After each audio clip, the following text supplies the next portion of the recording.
This information now is about a day old, but Israel has announced a total blockade on Gaza. They are blocking food, electricity, and fuel. What's more, the Gaza Strip shared border with Egypt has also been closed. Egypt does not want a flood of Palestinian refugees, so they have closed their border.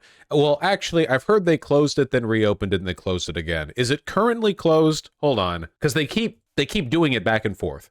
They're not being very consistent. Egypt moving to prevent a mass exodus. Egypt's military has taken up new positions along the border, running patrols. Let's say it's an inconsistently open border. Yes, the number of Palestinians who have been killed in airstrikes has already exceeded the number of Israelis who were killed by Hamas, and they haven't even begun the ground invasion yet. Israel drafted their reservists, hundreds of thousands of soldiers who are poising along with military equipment to storm the Gaza Strip on foot. There's no reason they would bring, the reservists together unless they were planning to do a full-on ground invasion. Also, blockading food, electricity, and fuel is bad because they already don't have a lot of these things. Blockading electricity and fuel means that they're not going to be able to provide medical care for injured Palestinians. Hospitals run on electricity. Even their backup generators require fuel. We can't assume that isn't that a war crime? Yes, these are all objectively war crimes. This is a retaliatory punishment towards a larger group. It's objectively war crimes. There's no argument about it. It's like a violation of international law being done flagrantly in plain view while everyone watches, and Western governments are doing nothing about it. They're not even commenting on it. Anyway, as the siege continues, we're probably going to see an enormous number of dead. Yes, Netanyahu was bragging about the airstrikes that have already been committed by posting aerial footage of Gaza buildings being leveled. An especially ghoulish thing to post as, the head of state. Actually, they're doing worse. They're helping. Yes, we're enabling it. We saw the speech with Biden. We have a big old aircraft carrier off the coast.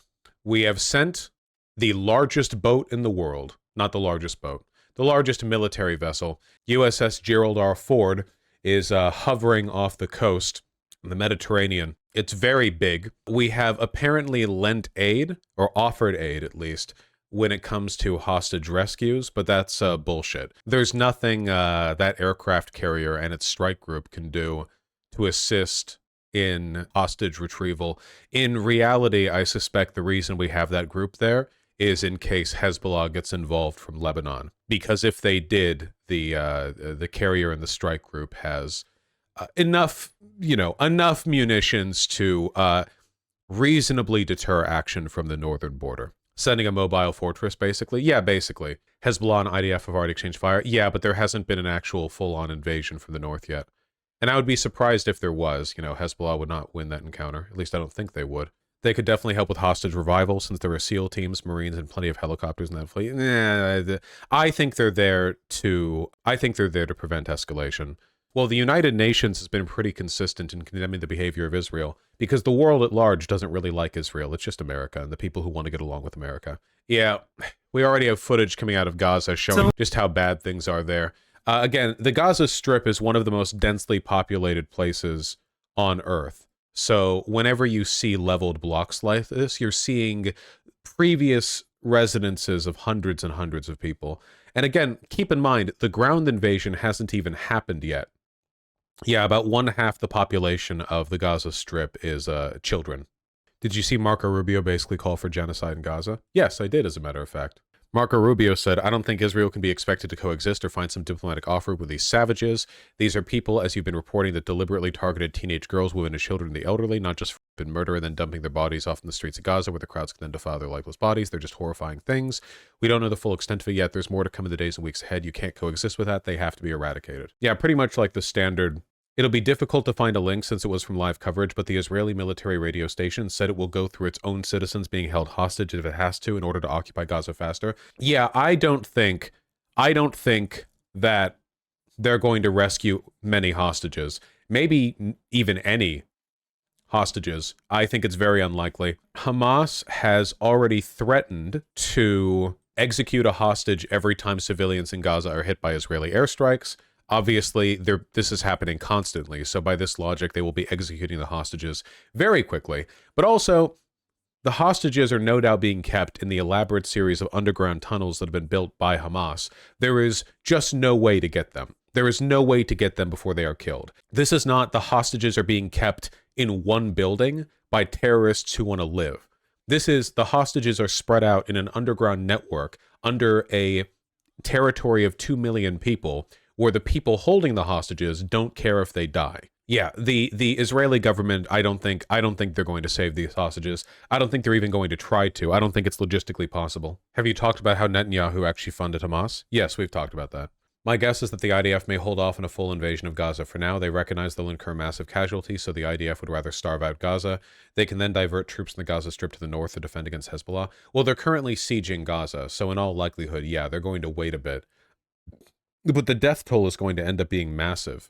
The IDF has bombed the Gaza border crossing to Egypt, and they've said they've bombed any aid trucks headed for that border. Yeah, it makes sense. A single French journalist? I just don't think it really matters, right? Because, like, the moral question of the Palestine-Israeli conflict doesn't change no matter what atrocities Hamas commits. I'm certainly not going to waste any breath arguing on the good graces of Hamas, you know, potentially. Even if the Israeli government does, you know, lie about them, which of course they do, it's still Hamas. A German journalist has also said Hamas has nukes. Well, that I doubt.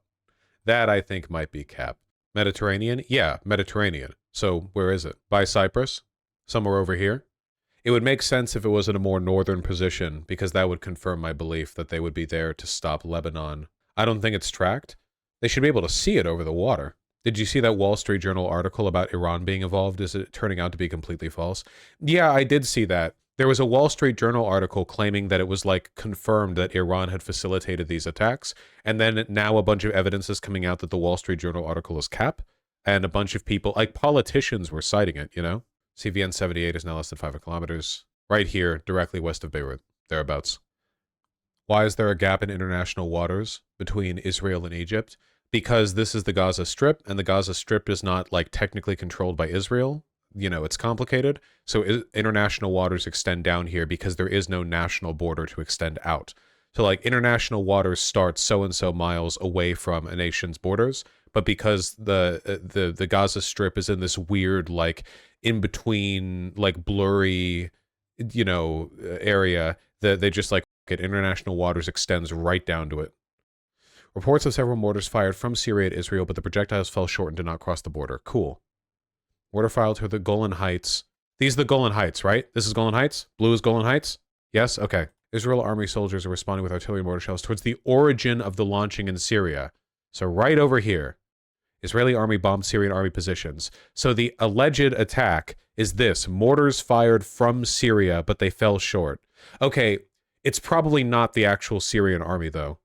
If it was actually the Syrian army, then they would not initiate aggressions with a nuclear country on their border by firing a few missed mortar shells. If the Assadist army was going to engage with this, they probably wouldn't just thump some, like, mortars in the wrong direction or whatever.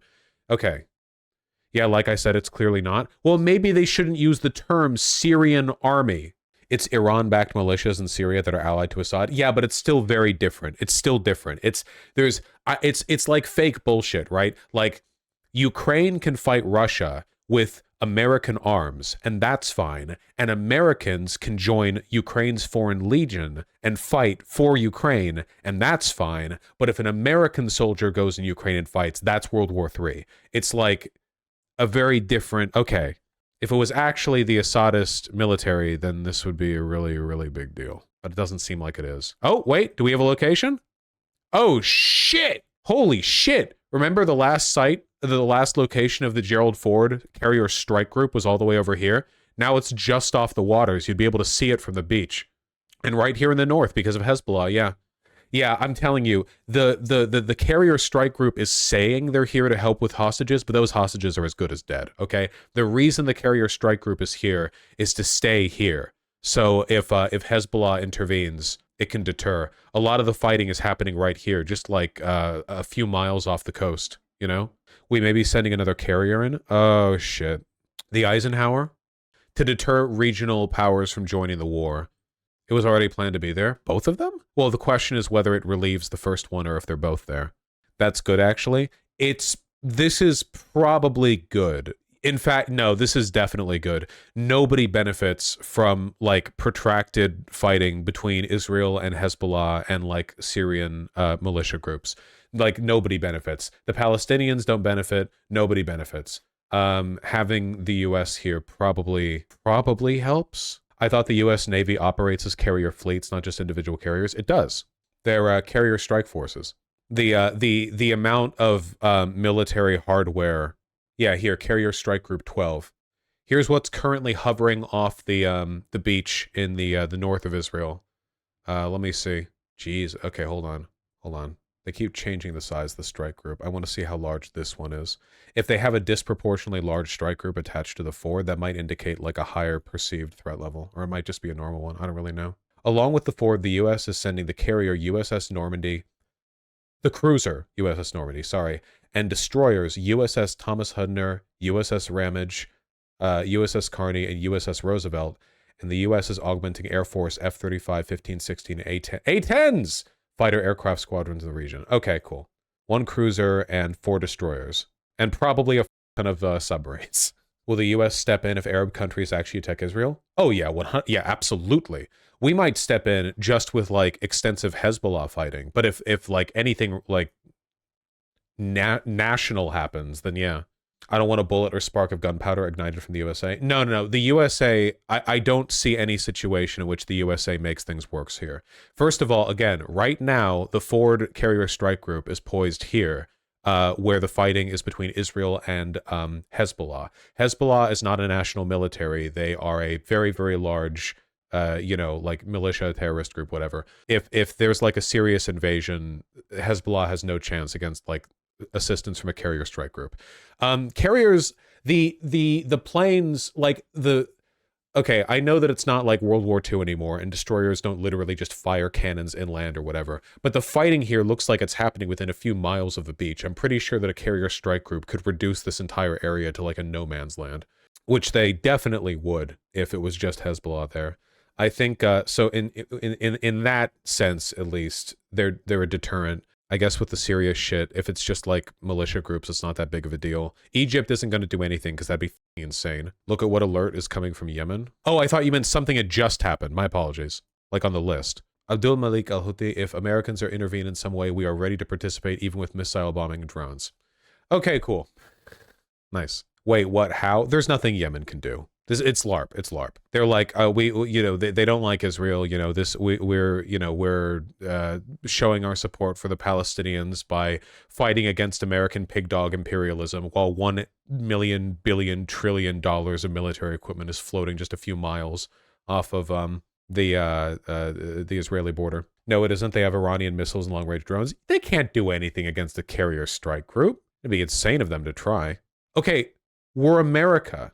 I really don't think they're going to attack a U.S. carrier strike group. You know what the consequences of that would be? Jihadists aren't rational actors. Is this guy a jihadist or is this guy a politician? He's a politician. Is he both? I don't think these guys are going to risk oblivion by attacking a carrier strike group. The Houthis literally have death to Israel, death to America in their flag. That's so based. God is the greatest. Death to America, death to Israel. Cursed be the Jews. Victory to Islam.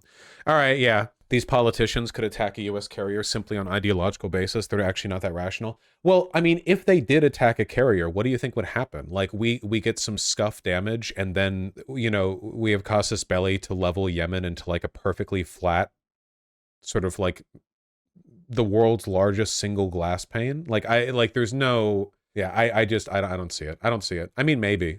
USS Cole bombing was a suicide attack by Al-Qaeda against the USS Cole, guided missile destroyer, while she is being refueled by Yemen's Aden Harder. Okay, I don't want to get into like the military LARPing too much here because I'm not an expert on anything, but my impression of a carrier strike group is that this is literally like the single most advanced and powerful block of military actors in existence for all of humanity.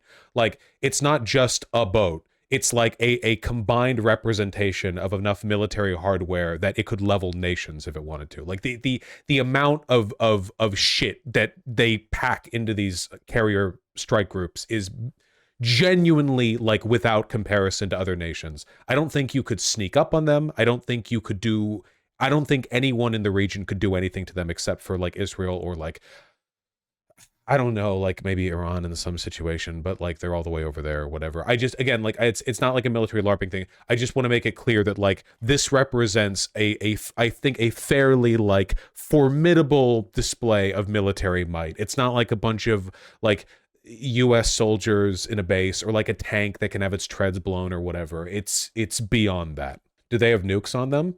I don't think carrier strike groups carry nukes by default, but it's probably safe to assume they have submarines trailing them, and those submarines might have nukes. Like, the carrier strike group doesn't say how many subs are following it, I don't think, but the whole point of a sub is that they're invisible, so there could be like 12 nuclear subs right down here, ready to turn all of the Middle East into a parking lot if they wanted to. The Israel-Palestine conflict, people often say it's complicated, but that's half cope, okay?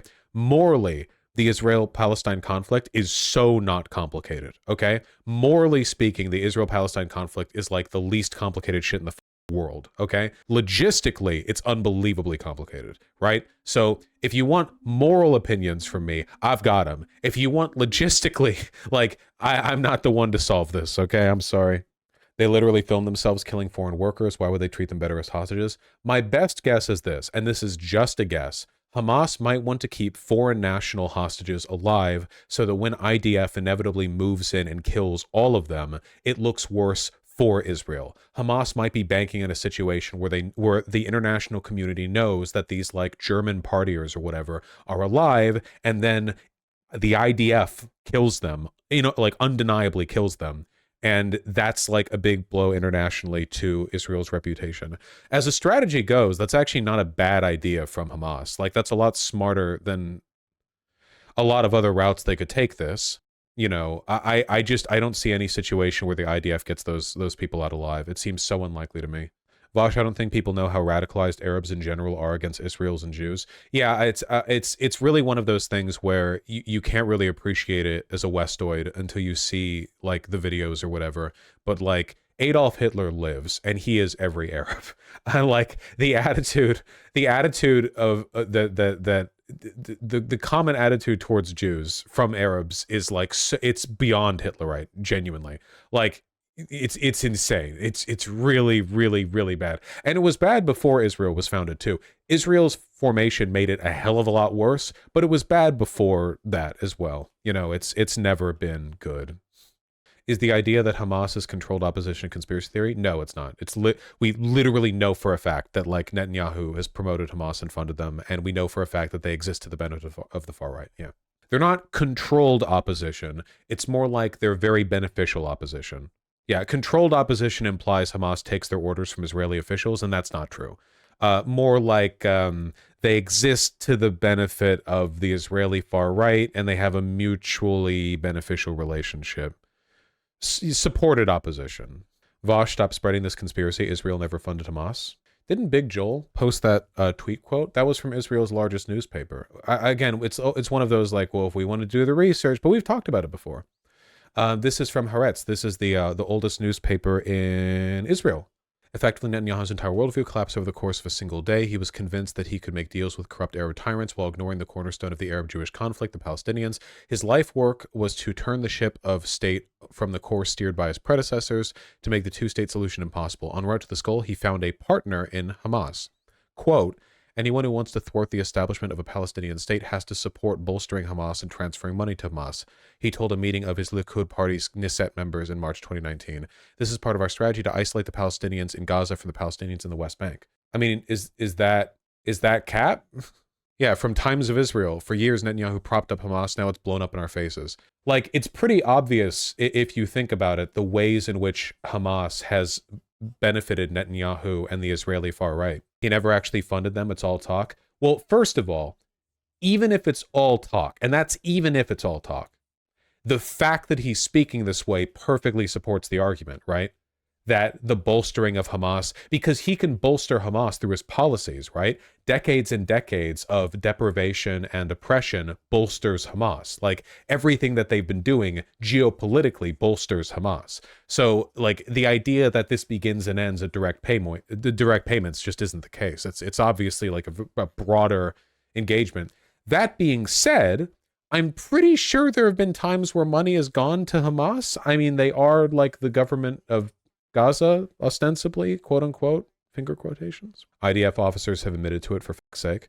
From Wikipedia, in 1973, Yassin founded the social religious charity Al-Mujama Al-Ilamiyah in Gaza as an offshoot to the Muslim Brotherhood. The Israeli authorities encouraged Yassin's charities to expand as they saw it as a useful counterbalance to the secular Palestine Liberation Organization. Yeah, I remember going over this big article a while ago, but basically Israel deliberately crushed and helped like marginalize secular Palestinian rights organizations because they were hoping for the crazy jihadist types to take hold because they would be easier to control, easier to direct, and easier to foster international resentment against. If Palestinian liberation is represented by like secular humanitarians, that's a really tough target to go after, like PR wise. But if your opposition is a bunch of jihadist lunatics like Hamas, it's way easier to go after them. So like the ways in which Israel has helped to create Hamas are complicated and like multi-tiered. It's not as simple as just Netanyahu gave them $1 billion or whatever, but the connection is really clear and really historically backed. Didn't you indirectly raise charity money for Hamas, Vosh? Yes, the jihadist tactic of providing medical care for Palestinian children and orphans. It's right there in the Quran. So everything is going according to plan for Netanyahu then. He probably didn't want this much of an embarrassment with regards to like national security stuff, but generally speaking, yeah. The ostracization of secular Palestinian rights groups has been going on for decades. It's not just a recent thing. Yeah, here, this is the IDF labeling these groups. Al-Haq Adamir, Defense for Children International Palestine, the Bassan Center for Research and Development, and the Union of Palestinian Women's Committees as, quote, unauthorized organizations, the equivalent of terrorist orgs in military legal parlance. Israel's decision to outlaw the 6 groups has been questioned by the U.S. The U.S.! That's how stupid it was, that even the U.S. questioned it, and European allies, and criticized by the UN and other international organizations who've decried it as an attack on Palestinian civil society. See, Israel and the IDF don't want Palestinians in the Gaza Strip to be able to develop any kind of like civil society. They don't want any kind of like democratic apparatus or like citizen council groups. They don't want any kind of like organizations that are secular or humanitarian, because all of that hinders Israel's ability to crush them. They just want like all of Palestine to be represented by one group, and that one group is Hamas, because Hamas is big and bad and evil and they kill civilians, thereby allowing them to control the narrative and respond as though they're only responding to Hamas, you know? So yeah, none of this is a conspiracy theory. They've been doing this openly for decades.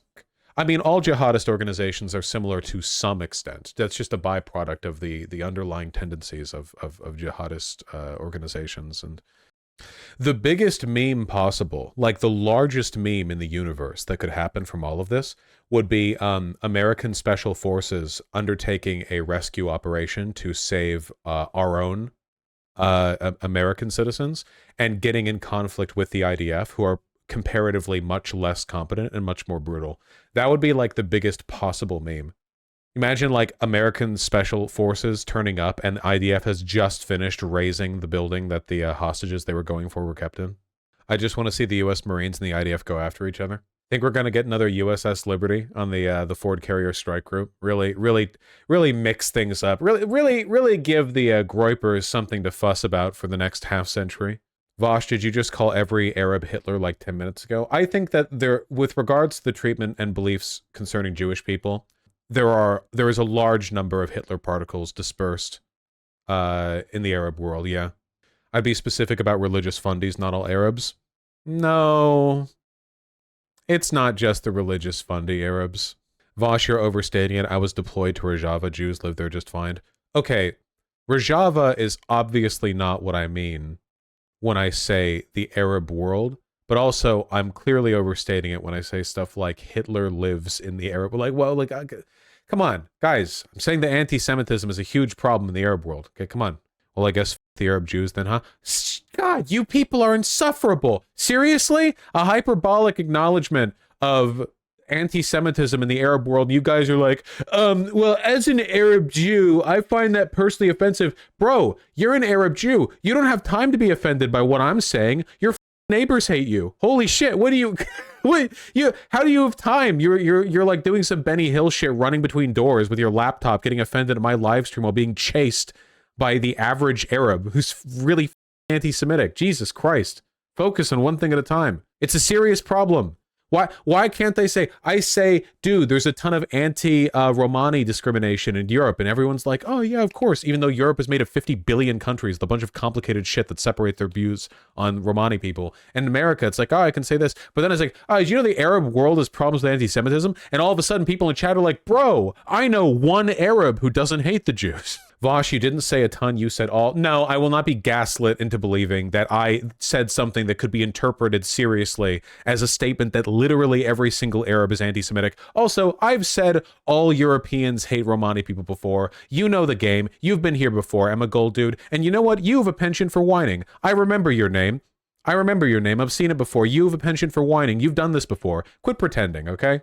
Most societies have anti-Semitism problems. A lot of it has to do with like exporting Western biases as well. Remember when we were talking to Dino Man, and he was like, yeah, so in China, oh, what's up, the Radical Dino? The Radical Dino. And the Radical Dino was like, yeah, so there are like far right people in China who post like memes about Jews or whatever being evil. It's like, and just the other day I saw like a big post from Modi's government saying that Soros controlled like the leaders of India or whatever. What the f are you talking about? Like India? China? What the f do you people have to do with Jews? What are you doing? How many Jews do you have? Not enough to warrant national conspiracism, I feel. China? 1.4 billion people? And what are the Jews doing in China? You know? But like we export the same narrative, you know? We've made anti-Semitism global. The real global Jewish conspiracy is hating Jews, Vosh. That's actually true, unironically. Like, the real Jewish question isn't the Jewish question, it's the Jewish question, because there actually is a small group of cultural elites who manipulate the world's economic strings in order to make people anti-Semitic as a way of justifying their culture wars and far-right like talking points. Yeah, that's the question I want to answer, the JQQ, you know? Why does America defend Israel so hard? What do we get from it? American religious fundamentalists believe that the Jews need to control the Holy Land in order to start the rapture. That's a big part of it. Another big part of it is that they are a like military puppet ally in the Middle East that allows us to leverage power over nations nearby, which is important to us because there's a lot of stuff in the area that we actually care about. Largely our relationship with Saudi Arabia for oil and the Suez Canal with Egypt. It's very, very complicated. Operates basically as a military base. Also, because it's become like an international, like, sort of like global culture war talking point between like the East and the West broadly, where a bunch of countries where we defend it, which means that we get to flex American political and military hegemony by defending them. Okay, there. That's the main shit, okay? That's why we defend them. It's bad. Oh yeah, I saw this. This guy, head of the Palestinian mission to the UK, lost 6 family members to Israeli strikes in Gaza. And like the first thing he was asked is, do you denounce Hamas? Now, of course, there's more than 800 dead in Gaza, including members of your own extended family. What do you know what happened to them? They were just sitting at their home and they were simply bombarded. Their entire building was brought down. My cousin, Aya, her 2 children, her husband, her mother-in-law, and 2 other relatives died immediately, were killed instantly. And 2 of her youngest children, a twin, 2 years old, are now in intensive care. This is truly heartbreaking. And the issue here, Kirsty, is that they have no bunkers, they have no Iron Dome, they have nowhere to... Is this the same guy from Channel 4? Is this the same guy from Channel 4? Is this the same guy? I don't have a good memory. Oh, okay, so in between that previous interview and this one, he lost 6 members of his family then. These were probably done like day to day, so he had like less than 24 hours to chain interview to family dead to interview. To go, they are simply sitting ducks for the Israeli war machine. I'm sorry for your own personal loss. I mean, can I just be clear, though? You cannot condone the killing of civilians in Israel. I'm so sorry that you've lost your family. To be clear, you think it's bad when Hamas killed the innocent people, right? To be clear, right? You're one of the good Palestinians, right? Not one of the bad Palestinians, right? You're one of the good ones, right? Right? And you ignore the kidnapped families. No, we don't condone. And we are very clear, Kirsty. We reject any targeting or harming of civilians from all sides. and you are talking to a Palestinian representative, official, the ambassador that are representing The Labour Friends of government, the PLO, the National Movement of Palestine, and we have been committed to this for 30 years, not just today or yesterday, for 30 years, since the signing of the Oslo Accords.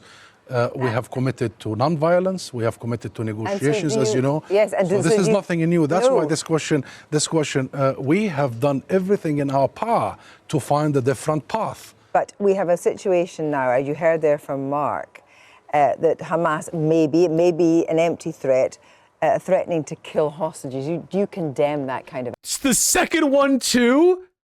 First question, sorry your family's dead, by the way. Second question, do you condemn Hamas?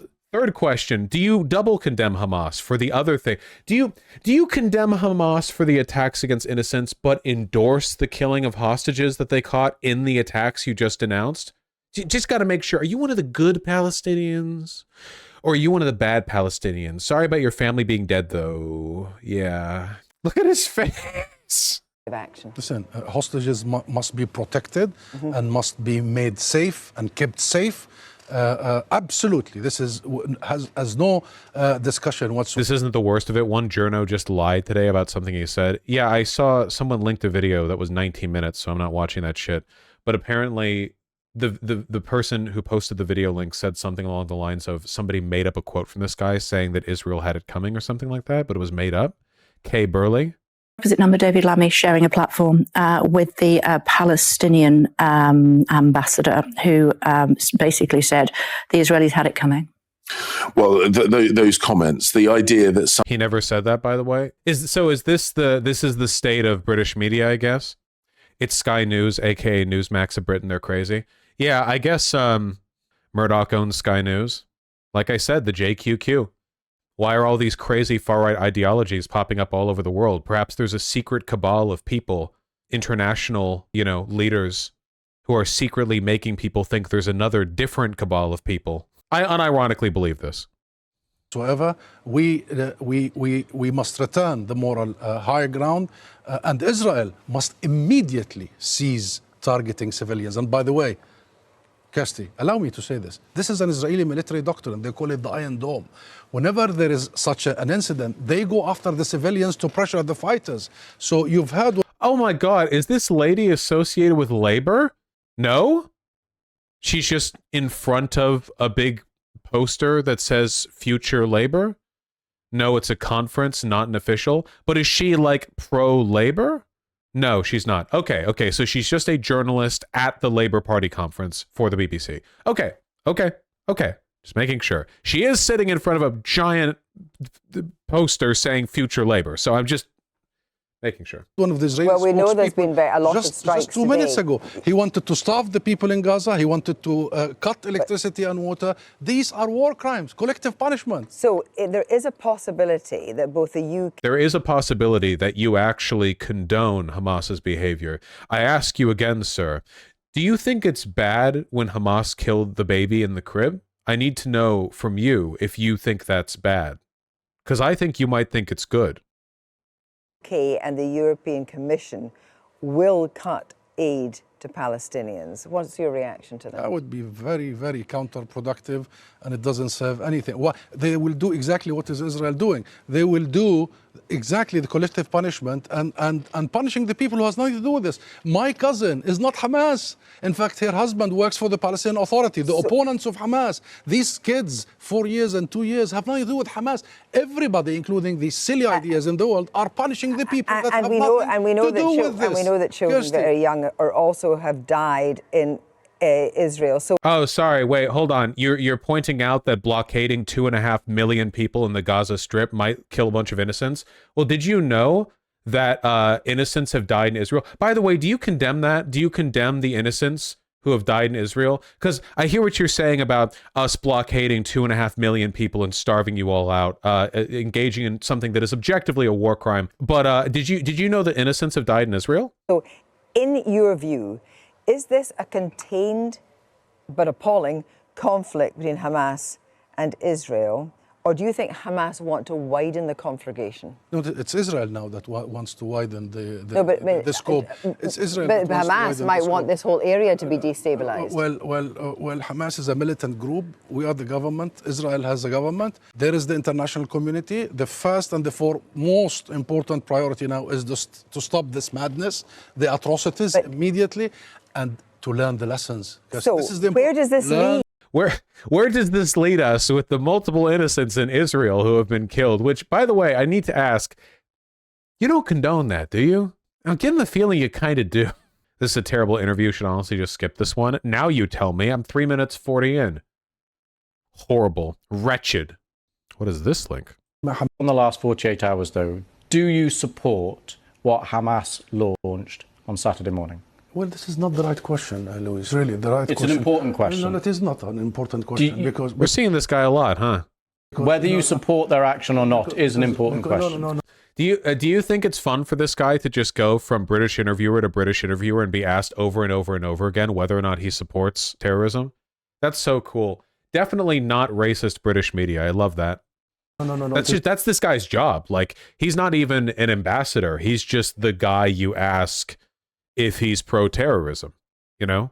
It's not an important question. Hamas is a group, is a militant group. You're talking to, with the Palestinian representative. Our position is very well known and clear. And what is that? Do you support Hamas? His position is literally, like, he represents a group that fought against Hamas, to be clear. Like, this guy represents an organization that battled Hamas. And then you cannot equate, this is not about support or not support. I am here to represent my people, the Palestinian people, what they are going through. I'm not here to condemn anybody.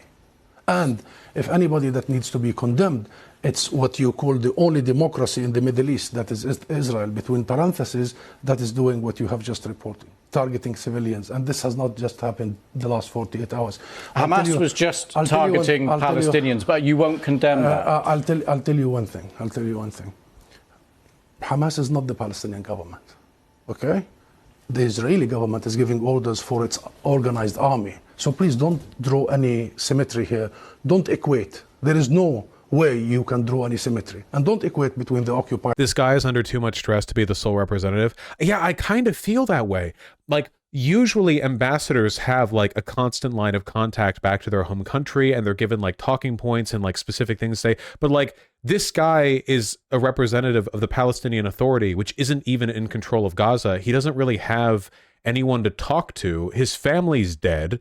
And now he's just like this guy, in terms of institutional support, this motherfucker has about as much support as I do. Like, he's just a guy running around London, like, doing interviews. You know, he's alone. Like, who does he, like, you can tell which interviews he's more fed up with. Like, the underlying struts of support for professionalism have kind of like fallen apart, you know, I feel. Than the occupier. This doesn't serve justice to understand for your audience and viewers the real situation. Since Israel's establishment, it has had one military doctrine. When it fights, it goes and fights civilians, kill civilians, so they pressure the fighters. Since 1948, and go back to the record, and this has been repeated in Gaza and will continue to be repeated. So the conversation is not a blame game. I am not in the business of blaming the victim here. The real conversation is, how do we stop this vicious, deadly cycle? You just condemned Israel for killing civilians, and you won't condemn Hamas. That's it. That's all I want to talk about. That's it.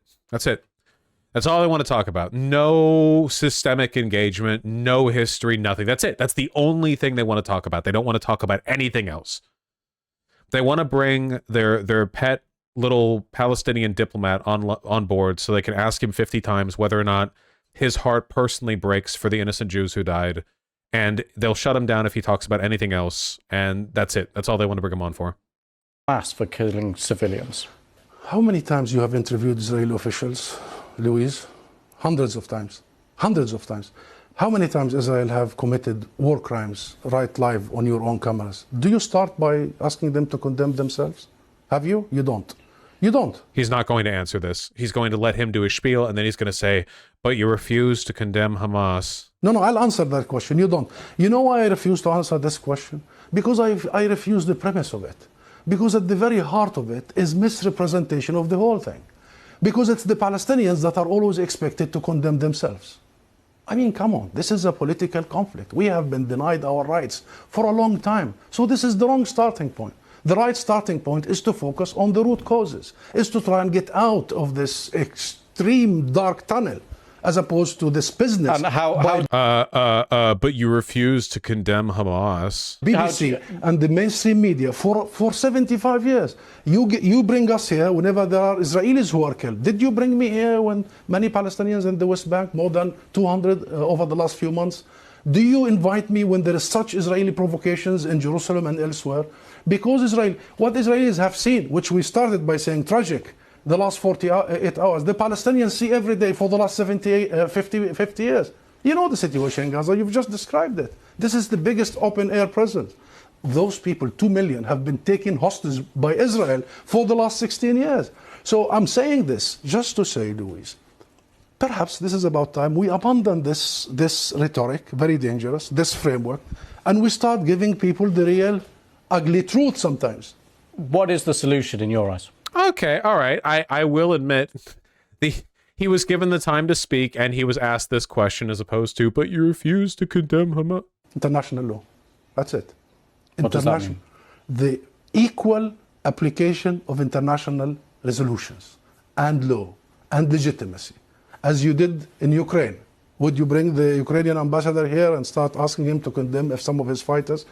We need to fully and equally apply the rules that were created by the League of Nations. You can see why Israel wants the psychopaths in charge of Palestine at the secular side. Oh, yeah, no, this is a great example of that, yeah. Because this guy represents the secular humanist side of Palestinian advocacy, and he can actually, like, you know, make a good case for his people. Whereas, like, if you can imagine they have, like, a Hamas representative on here, and he would be like, Allahu Akbar, actually, I think the terrorist killings are good, death to Israel. Like, and then it's like, great, wow. What a phenomenal job you have done, the sort of mobilizing international support for our cause. You know, this is exactly why people like Netanyahu want Palestinians to be, you know, represented by jihadists. You know, they're desperate to find a Hamas guy who can just get credit. Yeah, you know for a fact the BBC is like putting out 20 calls a day being like, if you're a Hamas representative who's in London for some reason, could you please come to our studio? You know they want that badly. After the horrors of the Second World War. We need to make sure that Israel is not the exception. It has been for the last 75 years. We need to make sure that nobody is above the law. Britain is renowned, Louise, for the rule of law. I think that's the solution. Israel is an occupying force. It is responsible to provide protection for the people under its occupation. And should they commit crimes and crimes against humanity in the coming hours and weeks, it must be held accountable by the international community and the international judicial system. Hussam Zomlot, thank you very much for coming on the program. Thank you. Nice meme. Hamas official, we have not killed any civilians. Is that true? Naeem, Hamas's head of political and international relations, joins me now from inside Gaza. And here we go, guys. Answer me this first of all. How does murdering hundreds of women and children and massacring young people at a music festival and kidnapping innocent civilians further the cause of the Palestinians?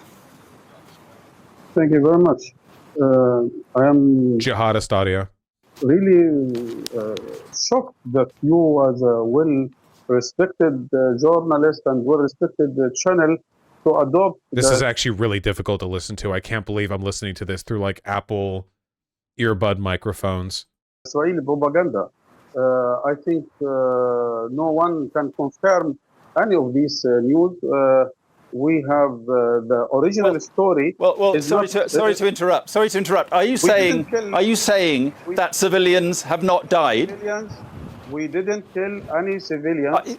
It depends. What about the 260 bodies? What about the 260 bodies at the music festival? Do you realise how absurd that sounds? Now, within the operation, I cannot confirm this Israeli propaganda, because we have also news and videos showing that Israel and what Israel is today doing inside Gaza based on the so-called Hannibal doctrine to kill thousands of Palestinians, including the hostages. And this is an adopted Hang on. doctrine by the Israeli army. Hang on. Israel is just sorry to interrupt you, but Israel says more than 700 civilians have been killed. They have been. What are the chances this is literally just some random bloke? Yeah, given the situation in Gaza, do you think some guy could literally just be like, yeah, I have a blazer and a shirt. I'm a Gaza leader. I'm Hamas. I have earbuds. Give me your interview. Appearing at hospitals, in morgues. I am king of Gaza. My name is John Hamas. The Israeli military have released pictures of some of the 260 bodies at a music festival. Are you really expecting us to believe that you have not killed civilians? No, we don't have killed any civilians. But I have to say, I have to tell you as a well-respected journalist, we have also to redefine what does it mean a civilian. I cannot consider a settler in the West, occupied West Oh, Bank, Hassan viewer. who is stolen my hand, carrying guns, burning the city of Hawara is a civilian. We cannot continue anyone who is sitting. This is why they cut electricity to the Gaza Strip. It's so people could no longer be radicalized by Hassan streams. They're hoping to sort of like pull the rug out from under them, you know, de-radicalize them. Around the borders, working on cyber and artificial intelligence to control and besiege 2.3 million on the biggest open prison as a civilian. I think. Well, listen, we hold Israel to account. Just sorry to bother you. Sorry to interrupt. Yes, I'm sorry to interrupt, but we hold Israeli officials to account when civilians die. It is Hamas we're talking about now, and you have launched an operation that was deliberately designed to murder civilians. No, sorry.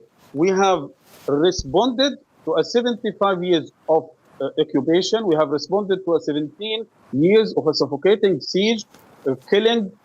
I think it would be funnier if this guy was acting like more of a jihadist, personally.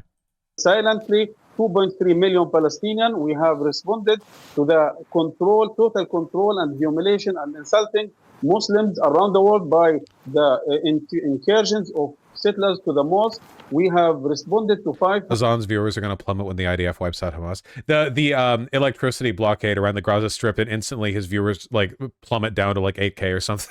5,800 prisoners living in inhuman conditions. We have until now in Gaza alone more than 1,000 Palestinian innocent civilians killed, including today they have attacked by F-35 a market in the middle of Jabalia refugee and killed 100 innocent civilians. Let me ask you this: you are a government in Gaza. You have been elected, but do you think that? Yeah. When was the last election? 2006, and even that wasn't.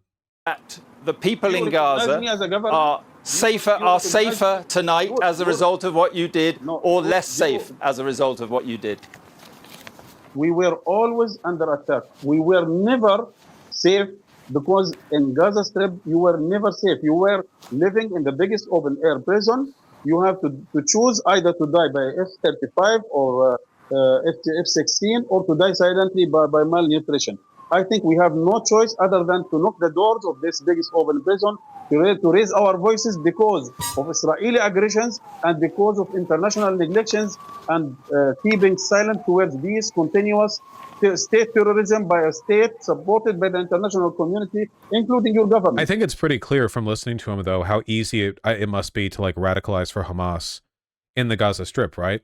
Like, you can die to an F-35, an F-16, or from malnutrition, or you can die, like, breaking down the fence that's around us. Like, this is, in terms of, like, radicalization propaganda, the IDF has given Palestinians the easiest layup in the world, right? It's so easy to imagine, even in the areas where ISIS developed. I mean, even in like some of the most impoverished parts of like Iraq or Syria or whatever, at least like they were like massively deprived, but they weren't literally in a concentration camp, you know? They weren't literally like crammed into a box of one of the most densely populated areas on Earth and then like walled in. It's like so, and there's no like legal way to resist or do anything. So like, yeah, of course you're going to get like Hamas, Hamas radicals. Netanyahu knows this. That's why he and his cronies have deliberately propped up like jihadist radicals over secular humanist Palestinians. From BLM Chicago, just tripping over our dicks. 11,000 comments to 2,000 likes. That's a rough one. Elon replied, yeah. Okay, to be clear, I have a lot of sympathy for Palestinian radicals who are born with no hope and act accordingly. I have no sympathy for Western leftists who do shit like this, okay? Come on, dude. Seriously, our ideology is literally about humanitarianism and uplifting people and equality and resources. And at every possible opportunity, you demonstrate to everyone listening that you have nothing worth saying, nothing worth listening to.